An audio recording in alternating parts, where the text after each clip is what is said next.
आपने पूरे 2 साल फिजिक्स पढ़ी है, आपने बहुत सारी बुक्स की होगी, पर एक बुक ऐसी है जो आपने कभी नहीं की।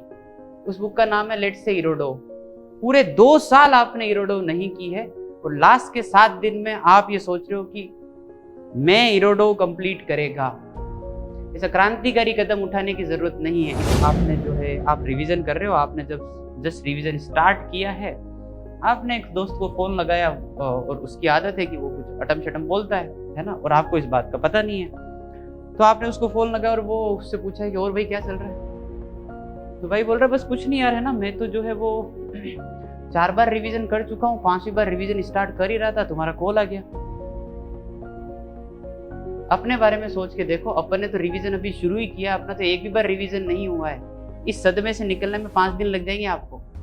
Hello hi, this is Sudarshan Viragi और मैं श्रीसर। So welcome to my YouTube channel. बच्चों, आज के इस वीडियो में हम क्या बात करने वाले हैं? आज के इस वीडियो में हम जो है जेईई मेंस 2022 के लिए लास्ट 10 डेज की क्या स्ट्रेटेजी होनी चाहिए उसके बारे में बात करने वाले हैं। देखो, क्योंकि आप पिछले 2 से 3 साल से कड़ी मेहनत कर रहे हो इस एग्जाम के लिए, सो इट बिकम्स वेरी इंपॉर्टेंट कि लास्ट 10 डेज में जो है इसको एक सही डायरेक्शन दिया जाए इस मेहनत को, ताकि अपने को अच्छा रिजल्ट मिले। तो आज के इस वीडियो में बात करेंगे कि इन 10 दिनों में क्या करना चाहिए और क्या नहीं करना चाहिए। ठीक है, सो लेट मी स्टार्ट कि अपने को इन लास्ट के 10 दिनों में क्या क्या करना चाहिए। So what are the dos, है ना, in last 10 days. First point is focus more on revision. आप जो भी अभी तक प्रॉब्लम सॉल्विंग कर रहे हैं, जो भी आप क्वेश्चन लगा रहे हैं, चाहे वो फिजिक्स के हो, चाहे केमिस्ट्री के हो, चाहे मैथमेटिक्स के हो, किसी न किसी बुक को सोल्व कर रहे होंगे या अपनी एक्सरसाइज शीट सोल्व कर रहे होंगे, कोचिंग का मटेरियल सोल्व कर रहे होंगे। Now it becomes very important कि लास्ट 10 डेज में उसको बिल्कुल कम कर दिया जाए। ठीक है, और अपन जो है रिवीजन पर फोकस करें, फिजिक्स केमिस्ट्री मैथ्स तीनों में। कहने का मतलब ये है कि अगर मैं मैथमेटिक्स की बात करूं तो 11th में जब आपने पढ़ना शुरू किया था, उस दिन से लेकर अभी लास्ट तक, जब तक आपका सिलेबस कंप्लीट हुआ है, तब तक जितनी नोट्स कॉपी आपकी है उन सब नोट्स कॉपी को एक बार अपन पढ़ डालें अच्छे से। ठीक है, तो मैं क्या बता रहा हूँ कि लास्ट 10 डेज है ना, तो लास्ट 10 डेज को अपन जो है थोड़ा सा 2 पार्ट में डिवाइड करके चले, 7 and 3। तो ये जो रिवीजन वाला जो काम है ना, वो आपका शुरुआत के 7 दिनों में कंप्लीट हो जाना चाहिए। फिजिक्स का भी, केमिस्ट्री का भी और मैथमेटिक्स का भी सारे नोट्स अपने को पढ़ लेने हैं। केमिस्ट्री में थोड़ा सा टाइम ज़्यादा लगेगा क्योंकि थ्योरी बहुत ज़्यादा होगी, तो उसके अकॉर्डिंग अपन थोड़ा सा शेड्यूल बनाते हुए चले। नोट्स कॉपी पढ़ने का मतलब ये है कि भाई अपने को वो सारी बातें उस टाइम याद आ जानी चाहिए कि जब टीचर ये टॉपिक क्लास में पढ़ा रहा था तो उसने बोला था कि यार देखो ये चीज़ इंपॉर्टेंट है, कोई चीज़ स्टार मार्क करवाई होगी, कोई रिजल्ट याद करने को बोला होगा, वो सारी चीजें एक बार अपने दिमाग से वापस निकल जाए इन 7 दिनों में। समझ में आ गई बात? मैथमेटिक्स के बारे में अगर थोड़ा पर्टिकुलरली बात करूं तो देखो, कोऑर्डिनेट ज्योमेट्री पर बहुत ज्यादा अपने को रिवीजन में फोकस करने की जरूरत है, क्योंकि calculus, algebra, trigonometry comes with practice. आपने प्रैक्टिस की होगी, आपके क्वेश्चन बन रहे होंगे, आपके क्वेश्चन बन जाएंगे एग्जाम में भी, but when it comes to coordinate geometry you need to remember the result, है ना, कि भाई पैराबोला के टेंजेंट नॉर्मल की इक्वेशन क्या होती है, इलिप्स के टेंजेंट नॉर्मल की इक्वेशन क्या होती है, हाइपरबोला का टेंजेंट नॉर्मल क्या होता है, टेंजेंट का पॉइंट ऑफ इंटरसेक्शन क्या होता है, कुछ स्टैंडर्ड रिजल्ट होते हैं, कुछ हाइलाइट्स याद करने होते हैं। कोऑर्डिनेट ज्योमेट्री का रिवीजन अपन अच्छे से करें। स्ट्रेट लाइन और सर्कल में भी ये सब चीजें होती है। ठीक है, क्योंकि उसमें रिजल्ट याद रहेगा, आप जल्दी जल्दी क्वेश्चन कर पाएंगे। रिजल्ट याद नहीं रहेगा तो आपको डेरिवेशन करना पड़ेगा, which is time taking process. JEE Mains के पेपर में इतना टाइम नहीं होता है। ठीक है, तो अपना 7 दिन का टारगेट है कि भाई अब अपन जो है रिवीजन पर ध्यान दें, नोट्स कॉपी टटोलना शुरू करते, जितनी नोट्स कॉपी सारी इकट्ठी करके रखें और एक एक पढ़ना चालू कर दें। ठीक है, अच्छा, उसके अलावा इसमें मैं जो है एक चीज और ऐड करना चाहूंगा, वो है कि मॉक टेस्ट। भाई इन 7 दिन में अपने को रिवीजन कंप्लीट करने के साथ साथ अपने थोड़ा टारगेट मान के चले स्ट्रिक्टली कि भाई इन 7 दिन में अपने को 7 मॉक टेस्ट करना है। मतलब जो 3 घंटे का जो एक प्रॉपर पेपर होता है, वो पेपर लेकर बैठना है, जेईई मेंस पैटर्न का, उस पेपर को सोल्व करना है। वो पेपर जो है पीवाईक्यू हो सकता है 2020, 2021, 2019, किसी भी ईयर का पेपर उठा सकते हो। जेईई एनटीए के अभ्यास पेपर कर सकते हो, है ना, और कोई भी दूसरा ही मॉक पेपर हो जो आप किसी कोचिंग में पढ़ रहे हो, वहां का कोई पेपर हो, वो पेपर लेके बैठ सकते हो। 7 दिन, हर दिन एक 3 घंटे का पेपर अपने को अच्छे से देना है और उसका 1-1.5 घंटे में वापस एनालिसिस भी करना है। कौन सा क्वेश्चन सही हुआ, कौन सा क्वेश्चन गलत हुआ तो क्यों हुआ, वो सारी चीजें अपने को देखनी है। ये पेपर कब करना होगा वो मैं आपको आगे जाकर बताने ही वाला हूँ। पहला पॉइंट क्लियर है। Focus more on revision, 7 days में रिवीजन फिनिश करना है और हर दिन एक एक मॉक टेस्ट देना है, ठीक है। अच्छा, second, revise JEE Mains specific topics in detail. JEE Mains के कुछ स्पेसिफिक टॉपिक होते हैं, जैसे अगर मैथमेटिक्स की बात करूँ तो मैथमेटिकल रीजनिंग, स्टेट्स जिसमें mean, mode, median, standard deviation, variance, ये सब आते हैं, है ना। टाइप्स ऑफ रिलेशन हो गए, और random variable and it's distribution probability के अंदर आता है। हाइट एंड डिस्टेंस हो गया, समझ गए बात को। अपने को पता है कि इनसे 3 से 4 क्वेश्चन लगभग पक्के हैं, यानी कि 12 to 16 मार्क्स जेईई मेंस के अंदर, मैथ्स के अंदर इन्हीं से आने वाले हैं। पता है अपने को क्वेश्चन आएगा ही आएगा। इनको थोड़ा डिटेल में रिवाइज करें। डिटेल में रिवाइज करने के ऊपर फोकस ज़्यादा इसलिए है क्योंकि जनरली रेगुलर फ्लो में ये टॉपिक अपने नहीं होते हैं। अपन कैलकुलस कर रहे होते हैं, ट्रिको कर रहे हैं, वेक्टर 3D कर रहे हैं, प्रोबेबिलिटी, पीएनसी, अलजेब्रा सब चल रहा है, बट इनकी ज़्यादा प्रैक्टिस नहीं होती है, तो इनका रिवीजन थोड़ा अच्छे से करना है। मैं तो ये भी कहूँगा कि ये जो 5-7 टॉपिक है, 5 मान लो, इनके थोड़े 10-12 क्वेश्चन भी लगा लें, 50-60 क्वेश्चन कर लें इनके, ताकि थोड़ा सा फ्लो बन जाए, क्योंकि इन टॉपिक्स में थोड़े से फ्लो की कमी रहती है, ठीक है। केमिस्ट्री और फिजिक्स में भी ऐसे टॉपिक होते हैं, आप अच्छे से जानते होंगे। उन टॉपिक की लिस्ट बनाए और उनके रिवीजन जब कर रहे हो तब थोड़ा सा ध्यान से रिवीजन करें, थोड़े क्वेश्चन भी सोल्व करें, ठीक है भाई, है ना। चलिए आगे बढ़ते हैं। ये वो पॉइंट है जो बहुत बच्चे मिस कर जाते हैं, है ना। तो क्या है भैया, replicate your every day to your exam day. देखो ऐसा है कि अब 2 से 3 दिन में आपका एडमिट कार्ड भी आने ही वाला है। आपको पता पड़ जाएगा कि किस दिन किस टाइम पर आपका एग्जाम होने वाला है। 9 से 12 वाला स्लॉट है या 2 से 5 वाला स्लॉट है, मॉर्निंग वाला या इवनिंग वाला, है ना, वो आपको पता पड़ ही जाएगा।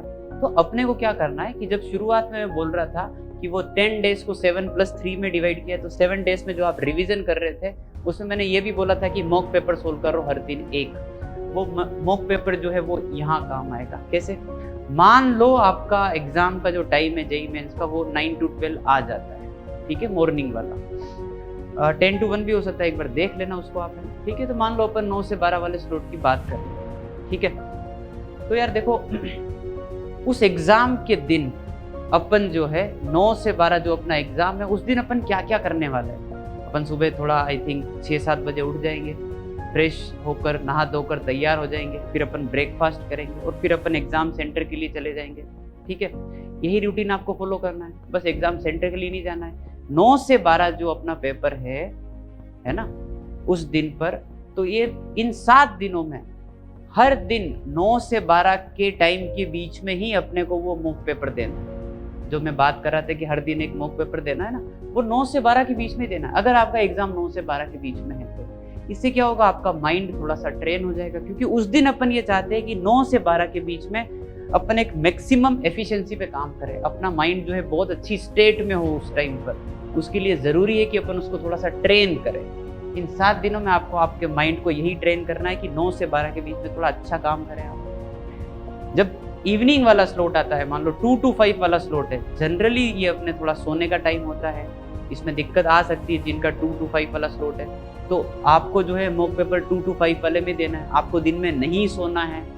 तो जो आपके एग्जाम का रूटीन होगा उस दिन का, वो आप हर दिन फॉलो करेंगे कि 2 to 5 आप पेपर देंगे ही देंगे, ताकि आपके माइंड को थोड़ी सी ट्रेनिंग मिल जाए कि हाँ 2 to 5 पेपर दे रहे हैं, ताकि उस दिन बहुत अजीब ना लगे। समझ में आ गई बात, है ना। तो जो 7 मॉक पेपर देने हैं वो जेईई मेंस का जो अपना स्लॉट है, जिस टाइमिंग का स्लॉट है, उसी टाइमिंग में देने हैं अपने को, और बिल्कुल स्ट्रिक्टली 3 घंटे बैठकर पेपर देना, जैसे एग्जाम में बैठेंगे, है ना, प्रॉपर बिल्कुल टाइमर लगा के, ठीक है। चलिए आगे बढ़ते हैं नेक्स्ट। ये तो हो गई शुरुआत के 7 दिन की बात। अब अगर बात करें आखिरी 3 दिन की, है ना, so reserve your last 3 days for short revision only. Throughout the year आपने कुछ शॉर्ट नोट्स बनाए होंगे, केमिस्ट्री में बनाए होंगे, फिजिक्स में बनाए होंगे, मैथ्स में बनाए होंगे। तो लास्ट के 3 दिन आप डिवाइड कर ले, एक दिन फिजिक्स के लिए, एक दिन केमिस्ट्री के लिए, एक दिन मैथमेटिक्स के लिए। सारे जो फॉर्मूले हैं मैथ्स के वो अपन उस दिन रिवाइज कर लें, फिजिक्स की जो छोटी मोटी थ्योरी है, जो फॉर्मूले है वो रिवाइज कर लें। केमिस्ट्री के अंदर बहुत सारी चीजें होती है, नेम रिएक्शन वगैरह हो गया, और आप अच्छे से जानते होंगे, वो सारी चीजें अपन एक एक दिन बांट ले फिजिक्स केमिस्ट्री मैथ्स का, और सारे शॉर्ट नोट्स अपन पढ़ डालें। शॉर्ट नोट्स अगर नहीं है तो मैथमेटिक्स में आपको पता होगा कि जो आपको एक्सरसाइज शीट मिलती है उसके आगे की कॉन्सेप्ट लिखे होते हैं, उनको पढ़ ले, वो आपके शॉर्ट नोट्स ही हैं। समझ गए बात को। तो लास्ट 3 दिन जो है आपको शॉर्ट रिवीजन पे फोकस करना है। इन लास्ट के 3 दिन में आई वुड सजेस्ट कि आप प्रॉब्लम सॉल्विंग पार्ट को बिल्कुल कम कर दें। लास्ट का 3 दिन कि अब 3 दिन बाद एग्जाम है अपना, थोड़ा सा अपना माइंड जो है एक रिलैक्स स्टेज में जाना चाहिए, माइंड थोड़ा सा कूल होना चाहिए कि अब प्रॉब्लम सॉल्विंग कम कर दी है, हल्की फुल्की चीज़ें पढ़ रहे हैं, हाँ ये होता है, ये होता है, sine C plus sine D ऐसा होता है, इंटीग्रेशन के फॉर्मूला ये है, डिफरेंशिएशन के ये है, इस प्रकार से प्रॉब्लम सॉल्विंग थोड़ी सी अपन कम करें आखिरी के 3 दिन। ठीक है भाई, ओके। आगे बढ़ते हैं। Be disciplined and follow your proper schedule, follow proper schedule. Generally क्या है कि अभी आप जी जान लगा के पढ़ रहे होंगे, है ना, रात को 2-2, 3-3 बजे तक जग रहे हैं, फिर अपन 3 बजे सो रहे हैं, सुबह 10 बजे उठ रहे हैं, which is fine till now, बढ़िया है, ठीक है, आप मेहनत कर रहे हो, आपको रात को पढ़ना पसंद आ रहा है, आपका रूटीन बन चुका है, सब सेट कर रखा, बढ़िया है। बट अब एग्ज़ाम अगर 9 बजे है आपका, ठीक है, मान लो, तो फिर आपको जल्दी सोना पड़ेगा, है ना, क्योंकि सुबह जल्दी उठना है। और सडनली ऐसा होता नहीं है कि आप अभी तक तो रात को 3-3 बजे सो रहे थे, सुबह 10 बजे उठ रहे हो और सडनली यू आर लाइक कि नहीं आज जल्दी सोना है और सुबह एग्ज़ाम है तो मेरे को जल्दी उठना पड़ेगा।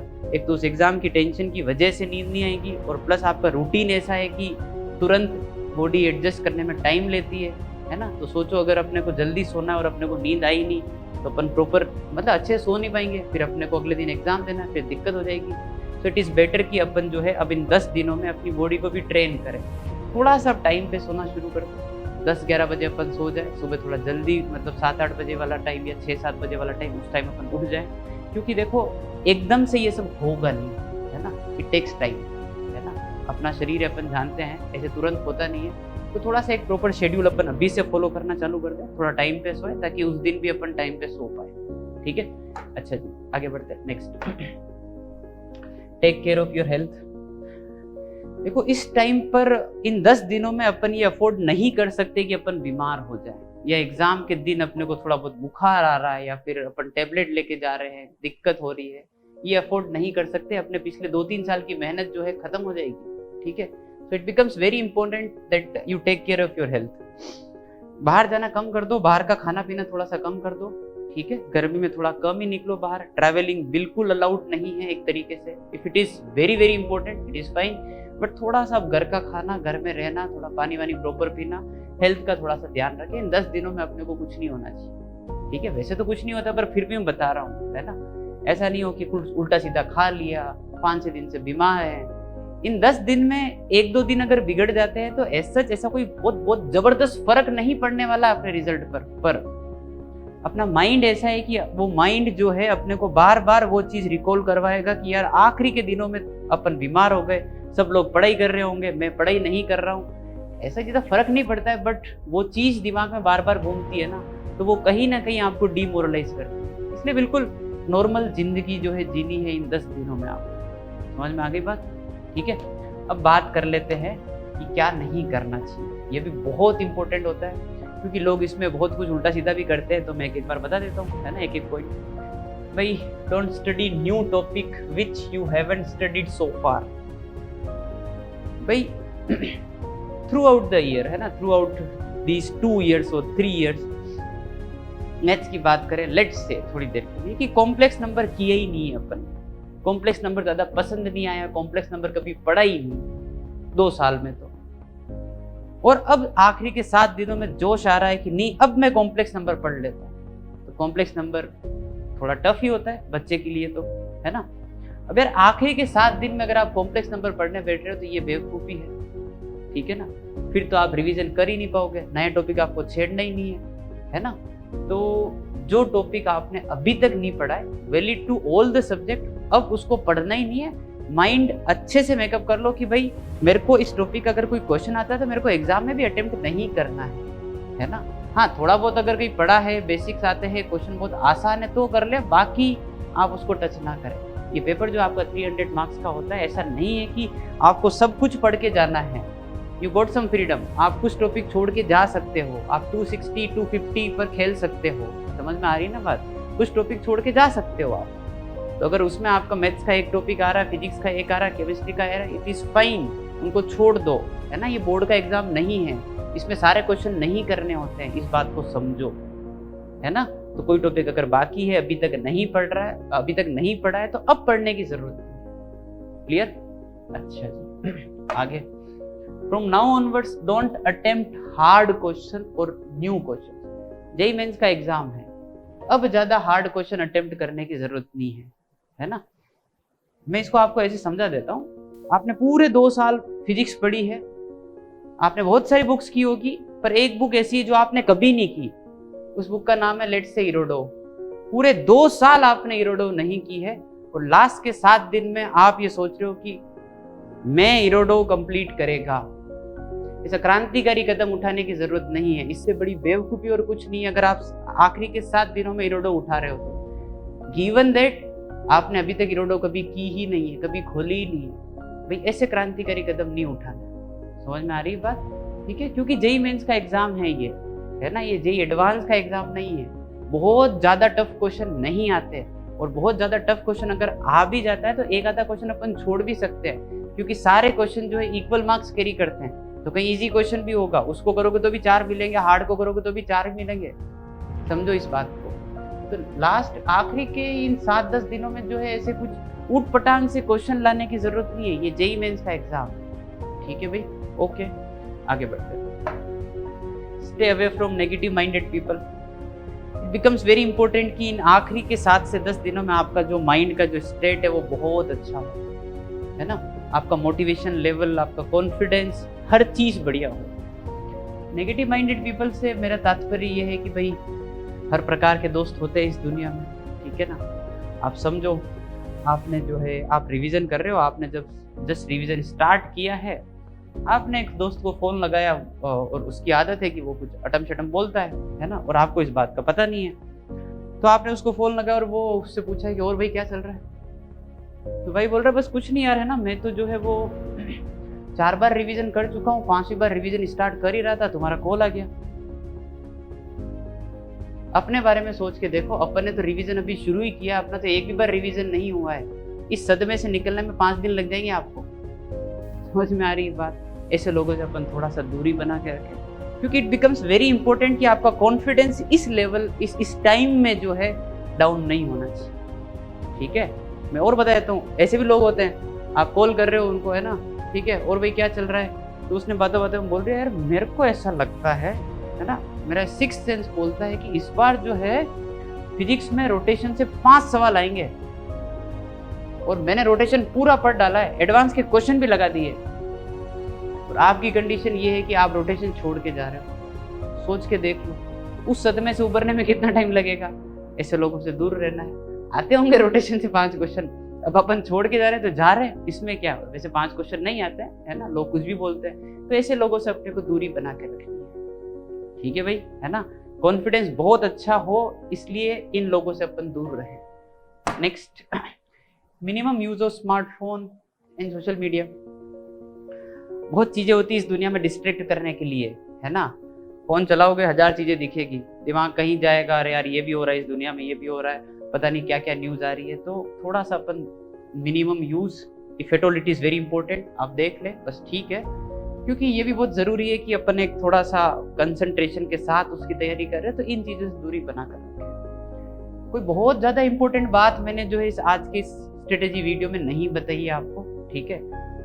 एंड ऑफ द डे, या फिर the moral of this video is, as such ऐसी कोई स्ट्रेटेजी नहीं है कि अगर आपने स्ट्रेटेजी लास्ट के 10 दिनों में फॉलो नहीं की तो आप अच्छे नंबर नहीं ला पाएंगे, ऐसा कुछ भी नहीं है। बस एक नॉर्मल लाइफ जो होती है स्टूडेंट की, वो आपको जीनी है इन 10 दिनों में। इन 10 दिनों में क्या पढ़ते हो और क्या नहीं पढ़ते हो, है ना, इस चीज का जो इम्पैक्ट है आपके रिजल्ट पर बहुत ज्यादा नहीं पड़ने वाला है।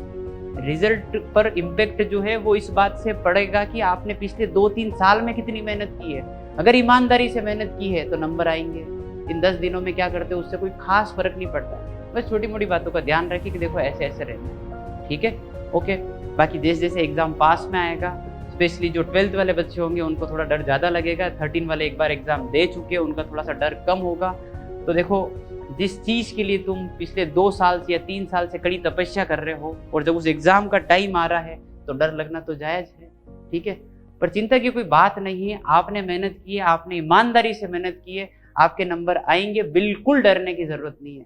बी कॉन्फिडेंट, है ना, कॉन्फिडेंस इज द की, ठीक है ना, ये ध्यान रखना। बाकी I wish you all the very best, आपका एग्जाम बहुत अच्छा हो, है ना, और मिलेंगे अपन एग्जाम के बाद जरूर, ठीक है भाई। So once again best of luck, bye bye, take care.